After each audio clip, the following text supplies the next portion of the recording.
Dog Works Radio is sponsored by Alaska Dog Works. Check out their website at alaskadogworks.com. This episode of the podcast is brought to you by First Paw Coffee Company, specializing in private label premium blend coffee. If you're serious about coffee, you should check it out. First Paw Coffee's passion is high-quality, small-batch roasted coffee. They take the extra time to taste and get everything perfect before they release new blends. They aim to bring you a cup of happiness each time you pour yourself some coffee. Find out more at ak.dog/free and enter for a chance to win some First Paw Coffee prizes, a book from our collection, and tote bag. One winner will be selected at random each month. That's ak.dog/free. The Dog Driver Show is brought to you by Dr. Tim's Pet Food, makers of such foods as Momentum, Fusion, Glacier, and Pursuit Athletic Dog Foods. Dr. Tim's has fed 5 of the last 8 Iditarod winners and some of the fastest sprint dogs on the planet. Dr. Tim's, a food for success. From First Paw Media, sponsored by First Paw Coffee Company, this is the Dog Driver Show.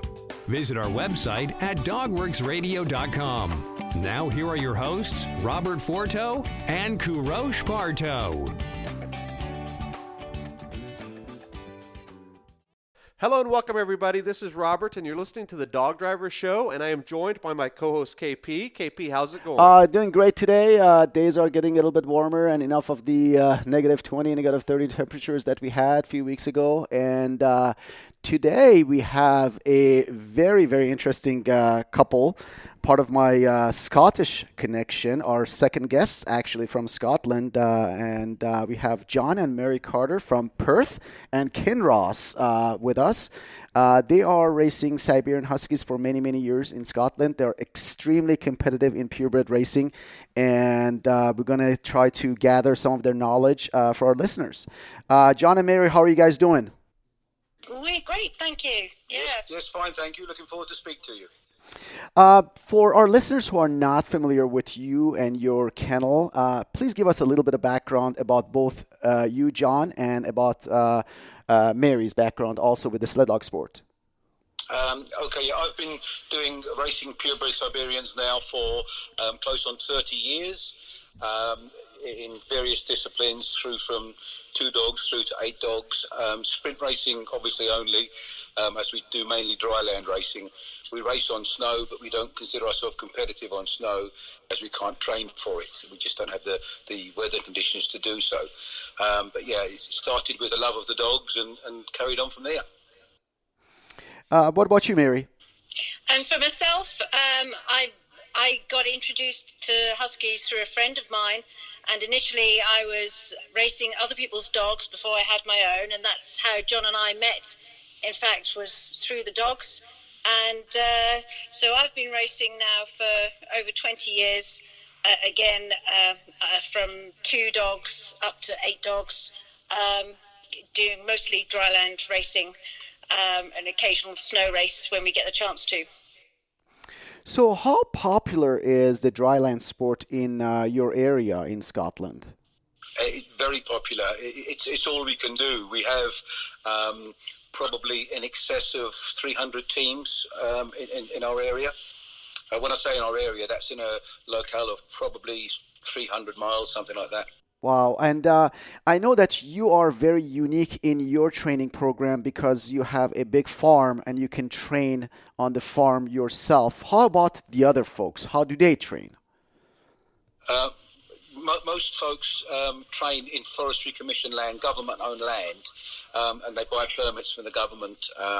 They then would need to travel to their destinations, and they have permission then to train certain times of the day and certain days of the week. And the difference for us is we have our own land here, so we can train the dogs straight out of the barn where they live. And as you know, we have the Highland cattle and the sheep, and so the dogs get quite used to running through all of the livestock and the wildlife that we have here. Our dogs take no notice at all of distractions. They're very, very well disciplined. We're lucky in that way. Work very hard on it, but it stands us in good stead.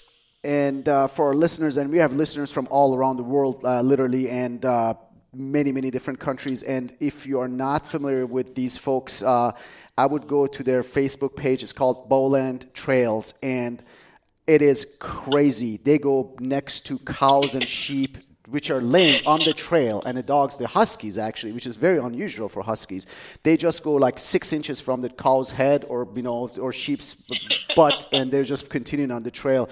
Which the first time I saw the video that John posted, I was like, how can they do that? My dogs are very disciplined. They would go after the cow for sure. So how do you train your dogs like that, John? Well, excuse me. Well, basically, I mean, it's like most things that most of our dogs train the other dogs now are experienced leaders. We just put the youngsters in with them, and they learn to ignore it very quickly. But they see them from a puppy.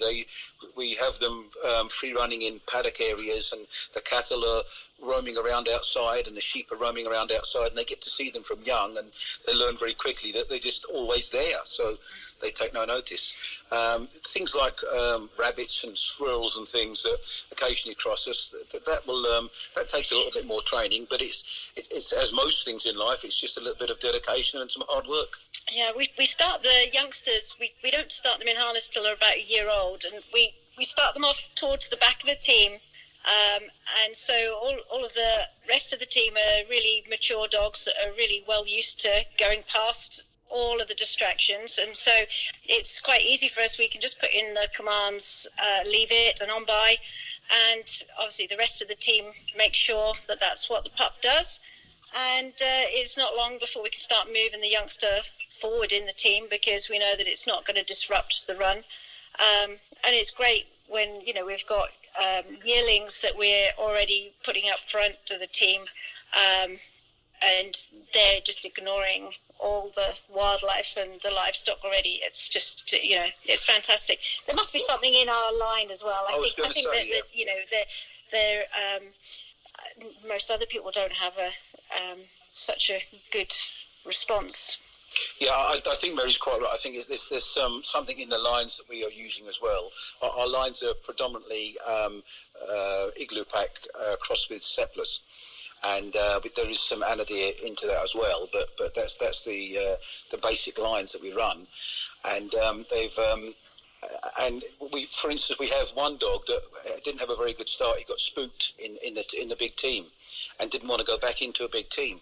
So we tried him a few times. He just wasn't getting it at all. So we said, well, we'll put him up front. So here he is there.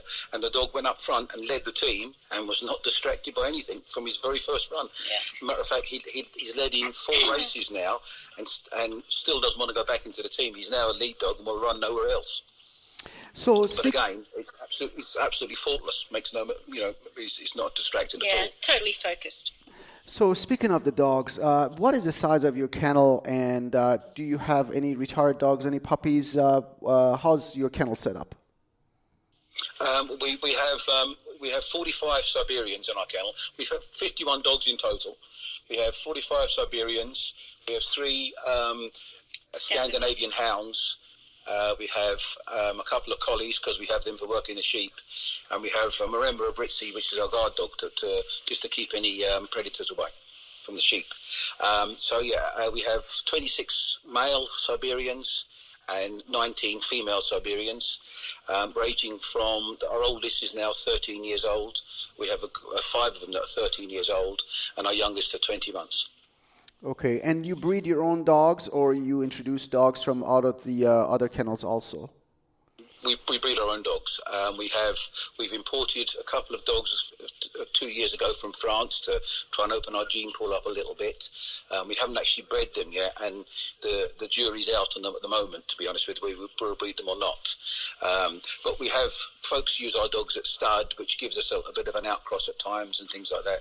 We usually will have a puppy back if someone's using a dog at stud from us, and that opens up our gene pool a little bit enough for us to carry on breeding.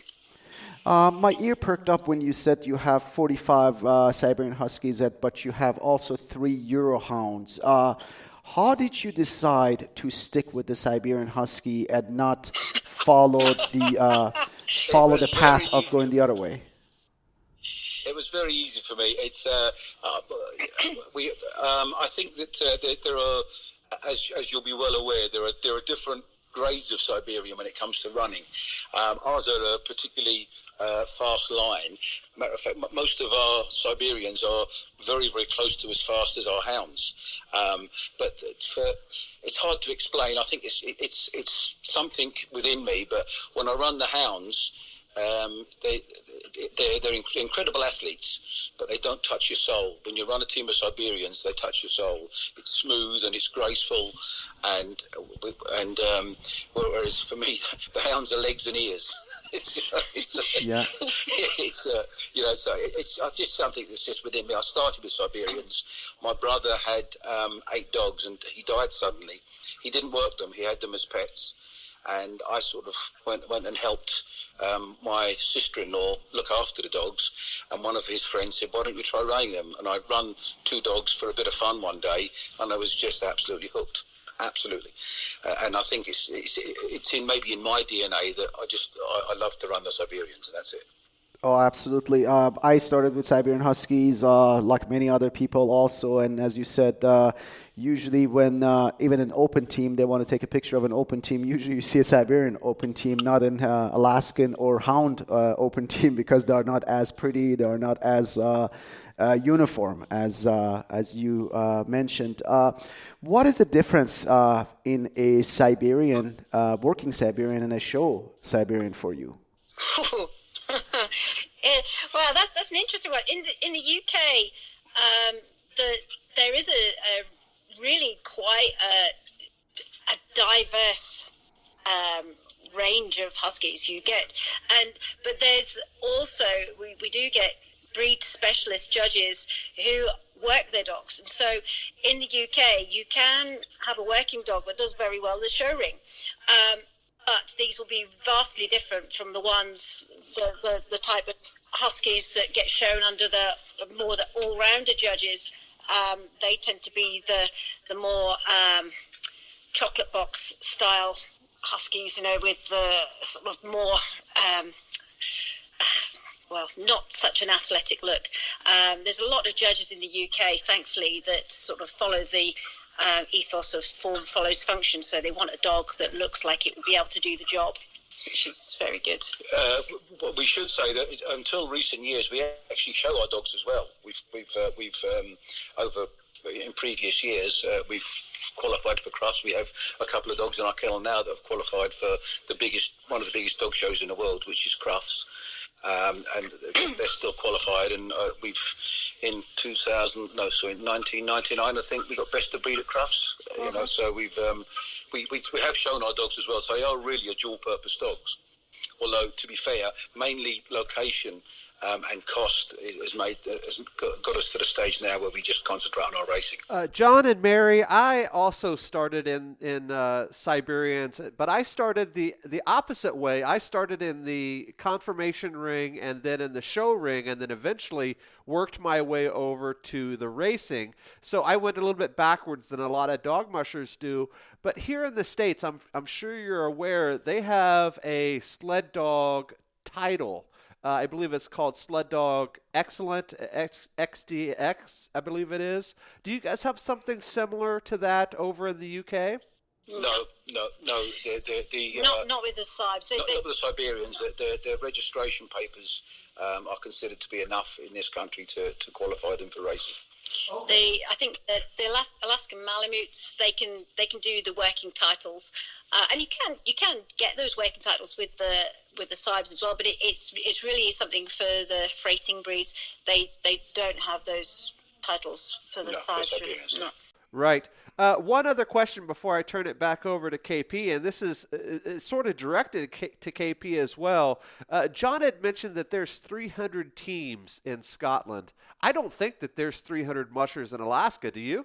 That was in the UK. Sorry, that wasn't Scotland. It was in the UK. But that's a heck of a lot of teams.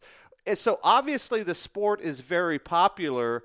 How did it become that way? I know you guys have been doing this for a couple of decades. Was this something that's been going on, or is it very quickly building up in momentum where a heck of a lot more people are involved now than they were in the past?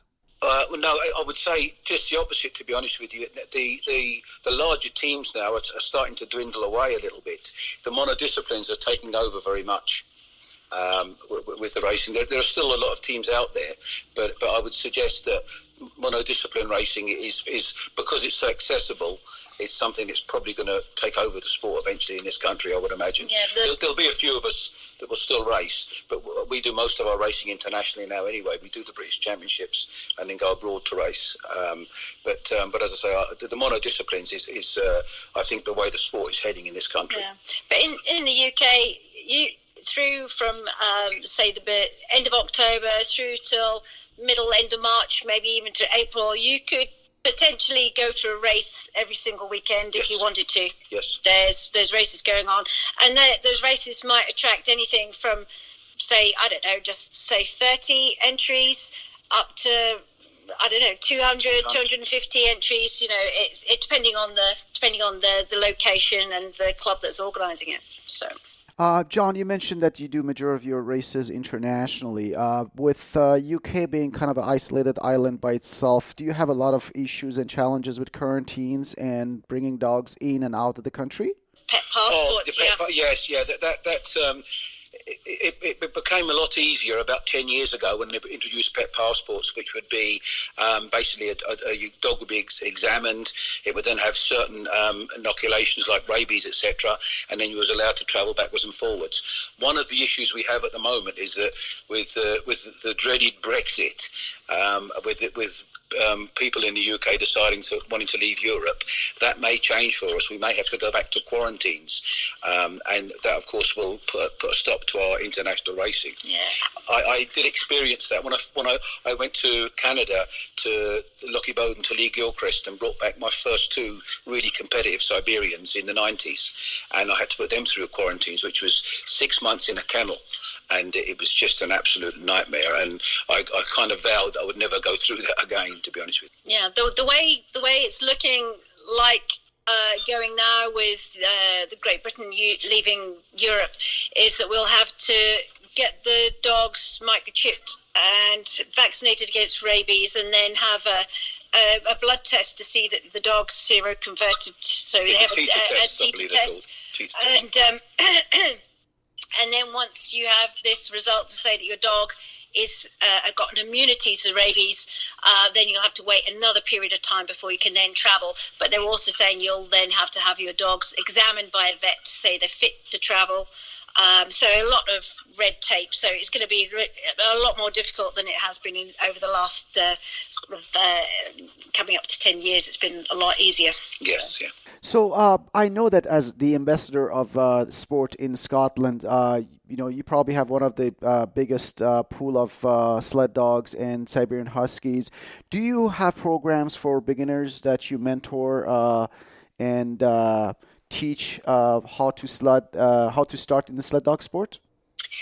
Well, we used to have people coming, and we would give them a day or a weekend where we would instruct them in all of the aspects of racing, and that was really quite an enjoyable thing. But the only thing we found was that it was quite time consuming for us because we've got two children, we have a farm, obviously we have the dogs, so our lives are really, really busy. We found it really quite difficult to try and fit that all in. So we've said that we will still do it for somebody who's fairly local, and we can have them come and go several times over a course of maybe even a month, but have people come and travel to us to spend 2 full days with us. We found it was really quite taxing. So unfortunately, that's not really something that we're offering too much now. But when I developed Bowden Trails, and it's an ongoing project, I put in at least one section of trail usually every year, so it's an ongoing program. But I designed it as a school of excellence for training lead dogs. That's why we have the distractions. We have we call them multi-junction corners, 6-way junctions, where we go in and leave at a different exit each time. And we tend to train lead dogs for people that have got a team, or very often I'll train the musher. The musher will come and say, can you show me the ropes and show me how I can get my dogs to behave like yours do? So we do that, but it's not so much to introduce people to the sport. It's more people that are in the sport or are ready to start the sport and just want that little bit of a help. How many miles of training can you get on your trails, John? I have just under 11 miles of training, but obviously because of the diverse way it's been installed, that can run to as many miles as you want. But bearing in mind, it's dry land, so we can't do too many miles at once. Our temperatures don't allow us to do much more than that sort of distance. If we could run 8 to 10 miles in any one time, we'd be much more competitive on the snow. But normally our training runs will be somewhere between 5 and 6 miles, something like that, in good conditions. And tell me about your training a little bit. Do you train with an ATV or train with a cart, or also do you do any loose training, or majority of your training is harness? All of the above. all of the above, yeah. We do weight training, particularly, obviously, what you guys would class as fall training.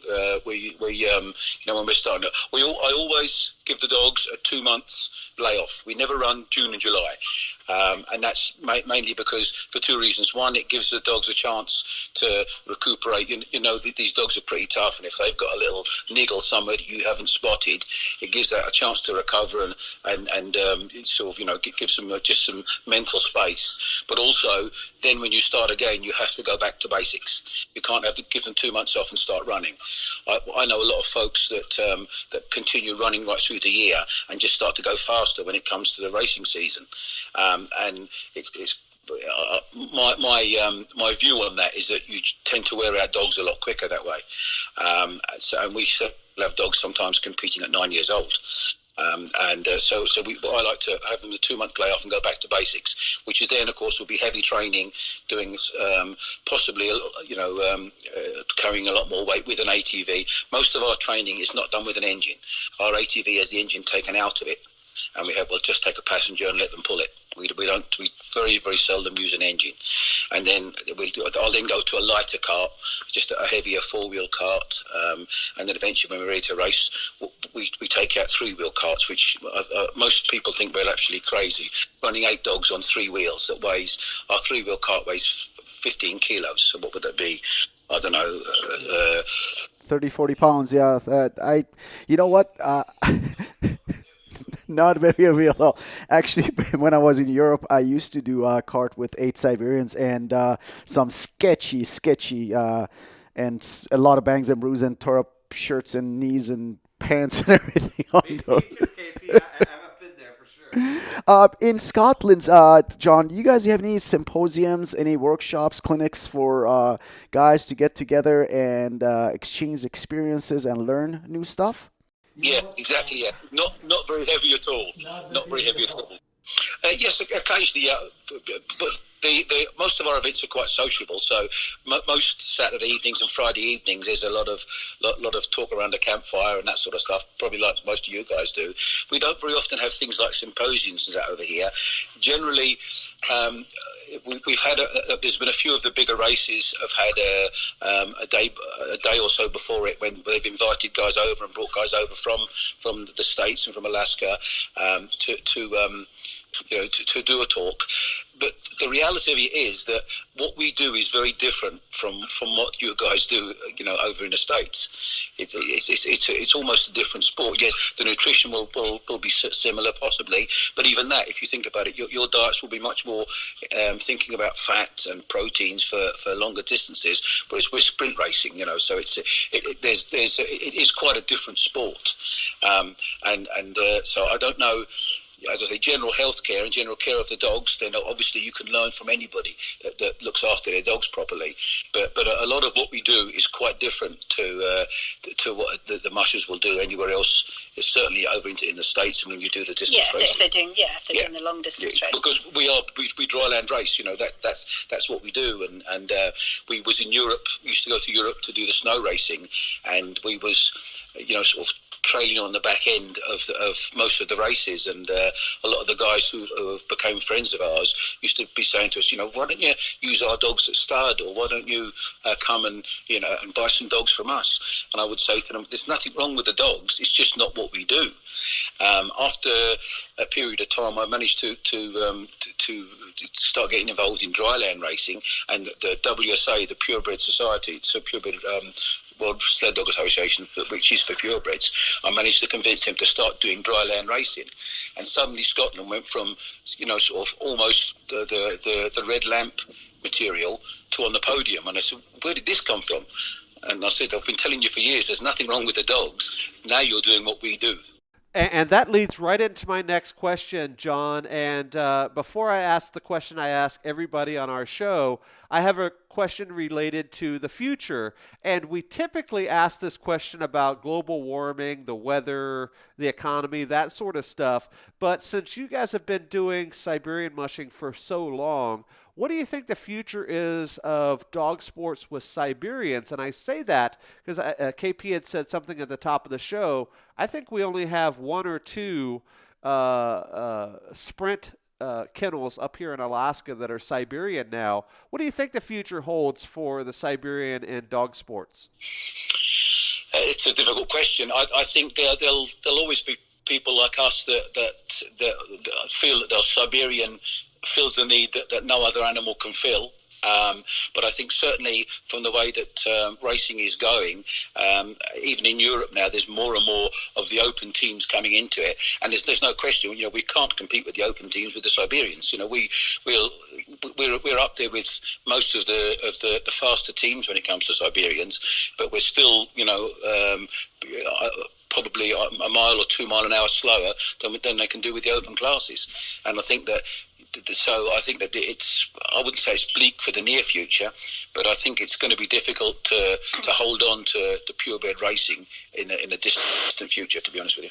Okay, my next question, I would like to have an answer from both of you, because I think both of you will add some insight to our listeners, and that is, if a person asks you for some advice, they're just getting started in the sport, what would you tell them? Let's go with Mary first. What would you tell that person that's just getting involved?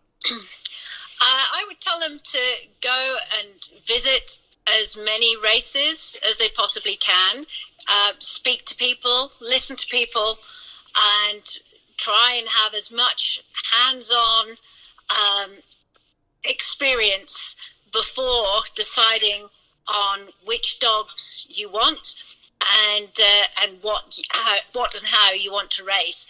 I think it's really important that people get into the sport because they love the dogs rather than getting into the sport because they love the sport. The dogs have got to be the main draw, because when things get tough, and say if your dogs aren't winning, you've still got to love your dogs. You can't just get rid of them because they're not winning. It's just one of those. So you've got to make the right decision. So to find out as much about the different breeds and really be sure that what you're getting into is really what you want to do. I have to say that would be similar advice to myself. But one of the things I would say to him is, if you're going to get into the sport, when you start training your dogs, and I have trained people, as I said to you, we do it quite a bit here. One of my advice to people is that try and look, when you're training your dog, look at the trail, look at the world through your dog's eyes. What your dog is seeing is totally different to what you see standing on the back of a rig. It's a totally different world for them. And so many times when I go to train people say, my dogs are making these mistakes. And you go out and the first thing I do when I'm training someone is, well, let's go out and see what you're doing. And the dogs aren't making the mistakes very often. It's the musher that's making the mistakes. A dog is looking down a trail and they want it to go ahead. They'll say go ahead or whatever command they use to go straight on.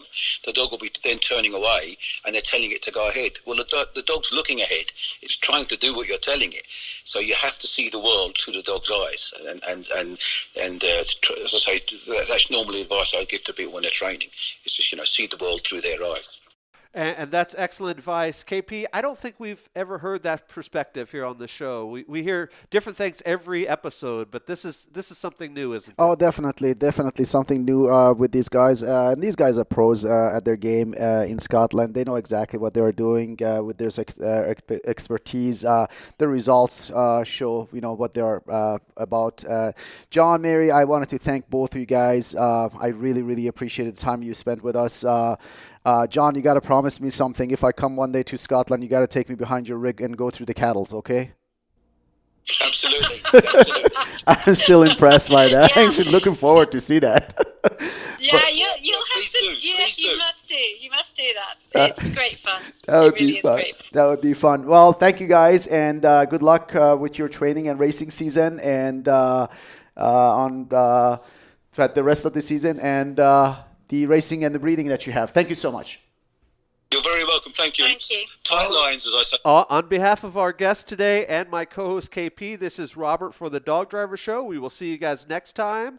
Goodbye. This episode of the podcast is sponsored by First Paw Coffee Company. Learn more at firstpaw.coffee. From First Paw Media, this is the Dog Driver Show. We hope you enjoyed this podcast, and we invite you to subscribe in Apple Podcasts, Spotify, Stitcher, or wherever you get your podcasts. You'll find a link on the episode notes. You can tap or swipe on the episode cover art, and you can see some offers from our sponsors.